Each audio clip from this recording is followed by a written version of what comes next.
Alors, qu'est-ce qui s'est passé? Eh bien, il s'est passé ceci. Mardi 29 octobre, la commission des finances de l'Assemblée nationale a adopté le budget de la mission, commission des finances, a adopté le budget de la mission enseignement scolaire du projet de loi de finances 2025, profondément remanié par de nombreux amendements du groupe LFI-NFP.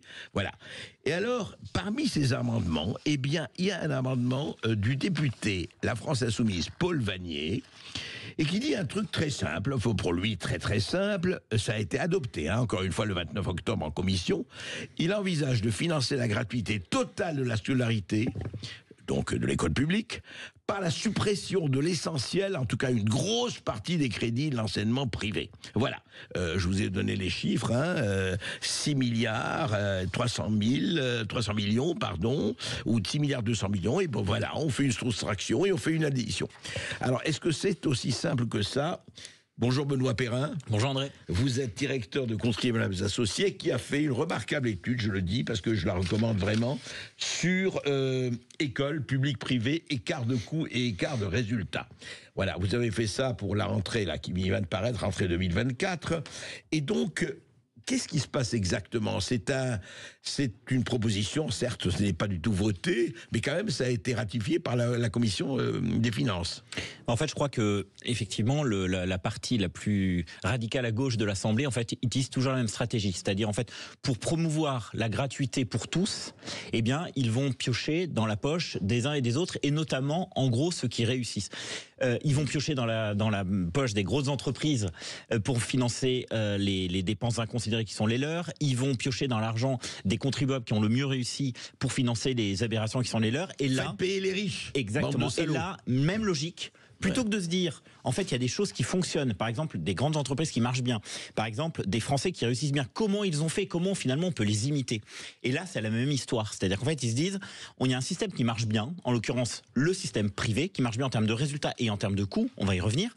Ouais. Eh bien, plutôt que de s'inspirer des méthodes qui fonctionnent, eh ben, on va tout casser. Voilà. Et la logique est finalement toujours la même, c'est-à-dire une espèce d'égalitarisme forcené qui en fait les induit, si vous voulez, les conduisent à vraiment casser tout ce qui marche. Et je regardais avec mes enfants il y a quelques semaines le fameux film de Marcel Pagnol, évidemment La gloire de mon père. Et là, vous voyez le père de Marcel Pagnol qui est anticlérical, j'aurais tendance à dire, vraiment comme eux. Mais ce qui m'a frappé dans le discours du père de Marcel Pagnol, c'est, en fait, on va adopter la morale, qui est finalement très proche de la morale chrétienne, oui. Et de l'autre côté, on va copier, c'est-à-dire qu'on va être très exigeant envers ses élèves sur le français, les maths. Donc, autrement dit, on va vraiment viser l'excellence, ce qu'arrivait à apporter l'école privée à l'époque, et plutôt que de adopter ce qui fonctionne, les anticléricaux d'aujourd'hui en fait veulent tout casser. Et alors oui, et en plus ça va au-delà de l'anticléricalisme et ça va au rivage du wokisme, etc., etc. Alors justement, parlons-en. Alors on dit ça, alors donc on veut supprimer, on veut déshabiller Pierre pour habiller Paul, pour finir d'habiller Paul. Alors qu'est-ce que vous avez constaté? Alors justement, aujourd'hui, parlons-en parce que beaucoup, y compris des fils de ministres, de gauche, même progressistes, etc., mettent leurs enfants à l'école privée quand ils peuvent, parce que évidemment, il faut le pouvoir. Mais alors, qu'est-ce que vous avez constaté entre écart de coûts et écart de résultats entre école publique et école privée? Alors le premier point, André, c'est qu'on s'est dit que très simplement le sujet de l'école, c'est comme toutes les politiques publiques en France, ça mérite en fait d'être passé au scanner. On analyse la politique de la ville, voilà, la politique de l'emploi, la politique de la fiscalité environnementale ou que sais-je. Je vois pas pourquoi on s'intéresserait pas au sujet de l'école. Et pourquoi ce sujet, je crois, est vraiment fondamental, c'est que d'abord évidemment ça prépare l'avenir, donc on peut pas considérer que c'est un sujet secondaire. Okay. Deuxième point, on a vu qu'on consacre collectivement, c'est-à-dire État et famille, de plus en plus d'argent à l'école. Donc très concrètement, c'est-à-dire que ça mobilise à peu près aujourd'hui 70 milliards d'euros de dépenses. Si vous regardez toutes les dépenses de l'État, les dépenses des familles, les dépenses des entreprises, c'est à peu près 170 milliards d'euros. Totalisé, ça fait 170 milliards d'euros. C'est le double que l'année où je suis né, c'est-à-dire il y a exactement 44 ans, 1980. Donc on a le droit de se poser des questions sur, finalement, en quelque sorte, où passe cet argent, avec des résultats résultats, et ça on le sait, qui sont de moins en moins bons. Et là, pour le coup, on le voit tous les jours si on a la chance d'avoir des enfants, et puis on le voit très simplement dans les comparaisons internationales. On voit que dans le fameux classement PISA, on est à la traîne en mathématiques, en compréhension de la langue. Donc je veux dire, on consacre beaucoup d'argent avec des résultats qui sont vraiment pas au niveau. Donc c'était l'objectif, en fait, c'était de se dire, l'objectif de cette étude, c'est de dire, eh bien, on va comparer des systèmes. C'est-à-dire qu'on a d'un côté le public, on a d'un côté le privé. Finalement, quels sont les écarts de résultats et quels sont les écarts de coûts. Alors, quels sont les écarts les plus parlants, les chiffres les plus parlants et là, si on doit retenir une information de cette étude, c'est que, globalement, les résultats sont meilleurs dans le privé. On le sait pour le coup, parce que là, vous avez des classements dans des célèbres hebdomadaires qui paraissent tous les ans, que ce soit dans le collège ou au lycée. Première information. Aussi bien le collège qu'au lycée. Exactement. Ouais. Et deuxième information, c'est surtout l'écart de coût. Et ça, c'est fondamental. On s'est aperçu qu'il y avait un écart de coût d'à peu près 30% entre le coût d'un élève dans le privé et le coût d'un élève dans le public. C'est-à-dire que l'élève dans le public coûte 30% plus cher à la collectivité qu'un élève dans le privé. Et c'est ça qui est fondamental. Si on regarde 30% plus cher. 30% plus cher. Ouais. Et c'est pour ça que ça nous a, sauté au visage, surtout dans une époque où on cherche des économies partout. On devrait là aussi se dire, le privé, je dis bien globalement, il y a beaucoup d'exceptions. Évidemment, si vous allez à Henri IV, lycée public à Paris, si vous allez... Il y a de très bons lycées publics. Il y a de très bons lycées publics, évidemment. Bien sûr. Mais si on prend les choses de manière un peu froide, global, justement, donc, sans idéologie, parce que l'objectif de contribuable associé, c'est pas du tout d'être dans l'idéologie, c'est juste de regarder ce qui marche et ce qui coûte le moins cher. Est-ce qu'on peut faire mieux avec moins? Eh bien, l'exemple du privé est un bon exemple. Et notamment sur, encore une fois, le coût, où on voit globalement que, pourquoi justement il y a cet écart globalement de 30%. Très simplement parce que, dans le privé, d'où ça vient. Les classes, il y a plus d'élèves dans les classes, dans le privé que dans le public.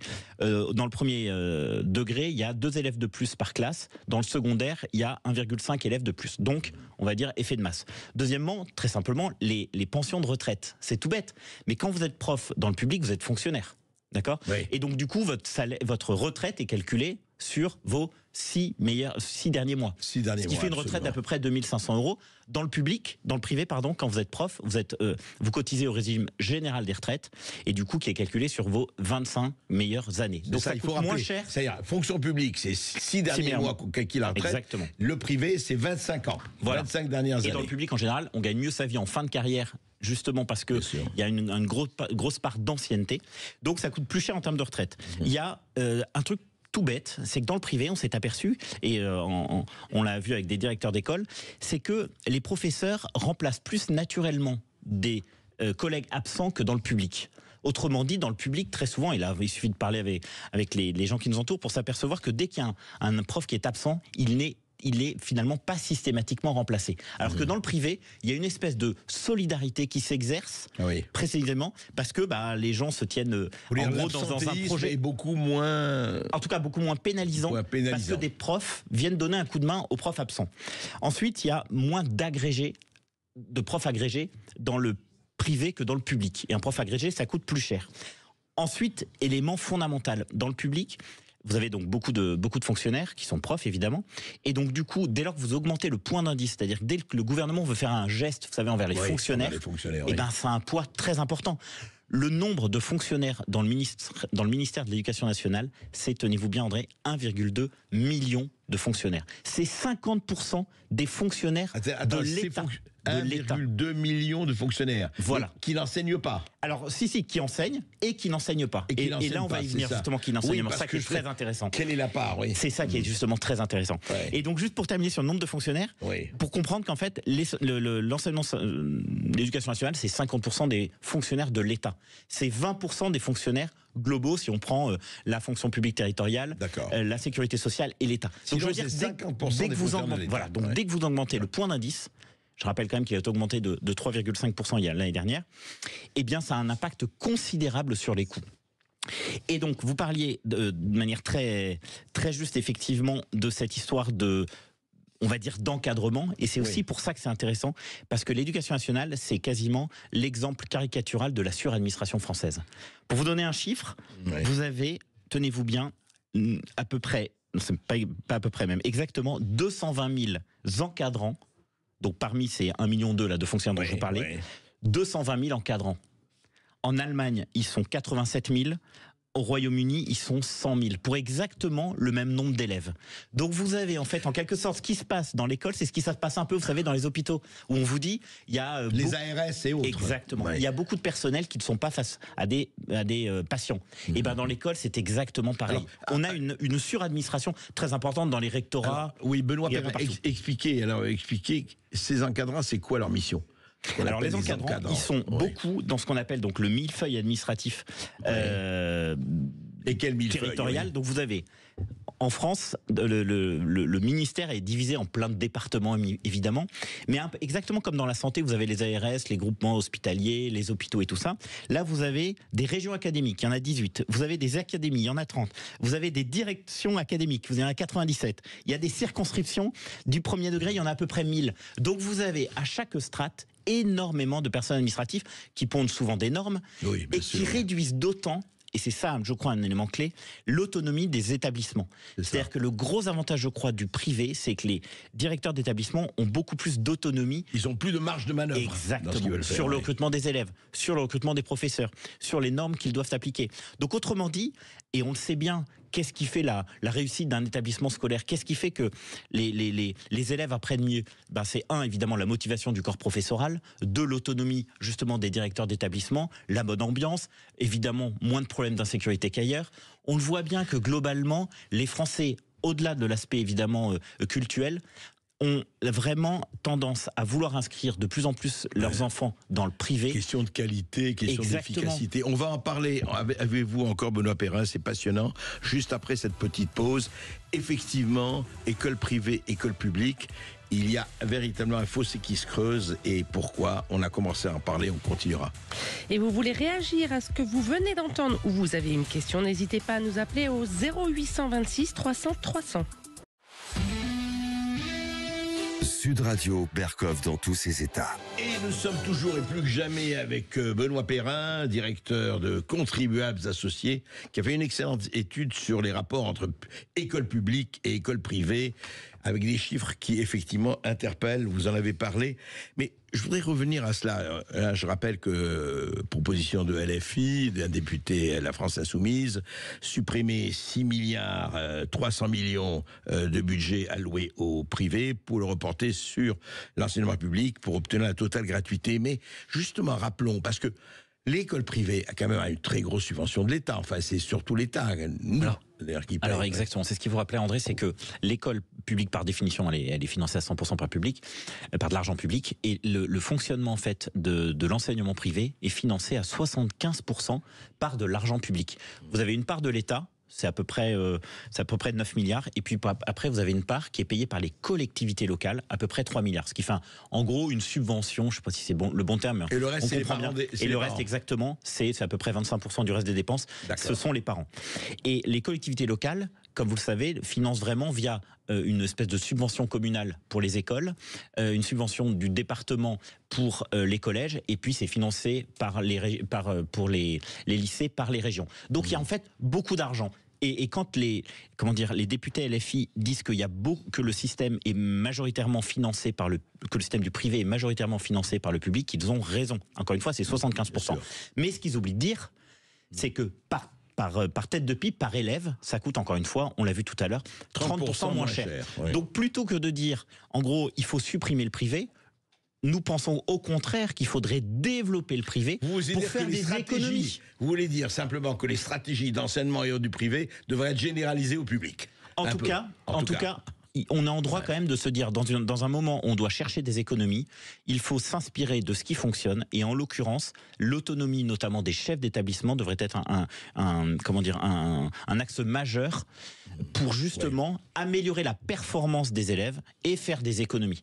Et très concrètement, si demain, vous parlez à un maire d'ailleurs, et vous lui demandez, globalement, est-ce que vous seriez d'accord pour supprimer l'école privée de votre commune? Il y a de grandes chances qu'il vous réponde non.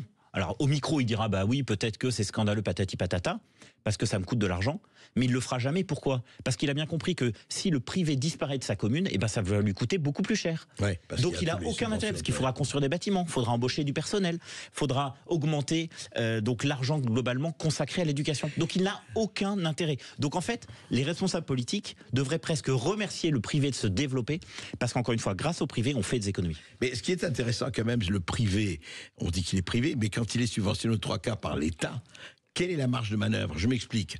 Vous dites l'autonomie, d'accord ? Est-ce que le pédagogisme qui règne actuellement touche autant l'école privée que l'école publique ? Et deuxièmement, la question de l'évaluation des enseignants.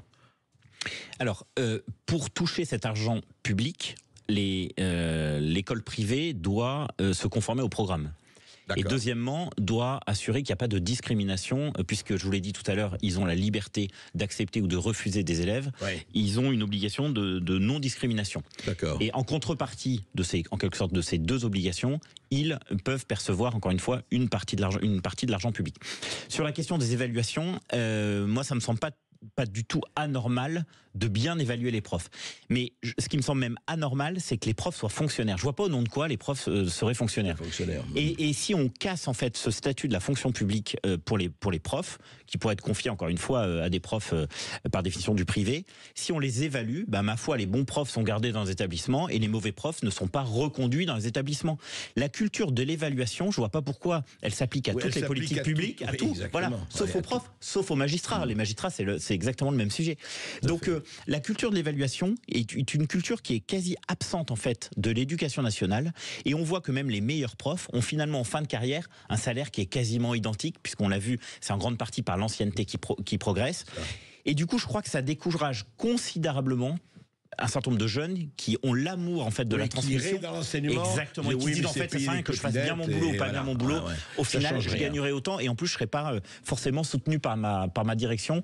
Donc finalement, autant embrasser d'autres carrières. Et on voit d'ailleurs que dans les concours administratifs, notamment de profs, on manque cruellement de candidats. Et donc, puisqu'on manque de candidats, et ben forcément, on recrute des gens avec un niveau qui est moins bon. Et dernière question, Benoît Perrin, vous estimez, c'est un peu provocateur, mais enfin, que les profs de maths devraient être mieux payés que les professeurs de sociologie ou de psychologie. Je vois pas pourquoi en fait le marché en fait devrait être aussi exclu de la rémunération des profs. C'est-à-dire que très concrètement, des professeurs le marché dans l'éducation nationale, encore un réactionnaire. Non mais si finalement on supprime le statut de fonctionnaire, eh ben on peut peut-être mieux payer les profs justement. Et se dire qu'un prof, en l'occurrence un prof de maths, peut retrouver plus facilement du travail, dans le privé. Pourquoi ne pas effectivement mieux le payer que d'autres professeurs pour cette raison-là ? Parce qu'en fait, si on veut garder les bons profs, il n'y a pas de secret. Il n'y a pas que le salaire dans la vie. Et il n'y a pas que le salaire qui dissuade les gens d'embrasser telle ou telle carrière. Mais malgré tout, les bons profs et les profs qui sont